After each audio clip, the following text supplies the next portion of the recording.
అందరికీ శుభోదయం. నా పేరు కే పవన్. నేను 5వ తరగతి చదువుతున్న విద్యార్థిని. ఈరోజు నేను సమయస్ఫూర్తి కథ గురించి చెప్పబోతున్నాను. ఒక నది ఒడ్డున నేరేడు చెట్టు మీద ఒక కోతి ఉండేది. నేరేడు పండ్లు తాను తింటూ నదిలో ఉండే కోతికి కూడా ఇచ్చేది. అలా నేరేడు పండ్లు పంచుకోవడం వల్ల కోతికి ముసలికి మధ్య స్నేహం ఏర్పడింది.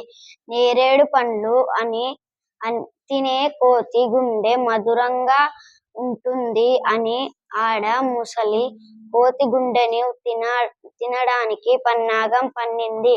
కోతి గుండె తింటే తన జబ్బు తగ్గిపోతుందని కోతి గుండె తెచ్చిపెట్టు అని అన్నది. ముసలి కోతిని ఇంటికి ఆహ్వానించింది. నది మధ్యలో ముసలికి కోతికి అసలు విషయాన్ని చెప్పింది. ముసలి మాటలు విన్న కోతి భయపడకుండా తన తెలివిని ఉపయోగించి, అయ్యో మిత్రమా, గుండెను నేను చెట్టు మీద వదిలేసి వచ్చా, వెనక్కు తీసుకువెళ్ళి వద్దాం అని చెప్పింది.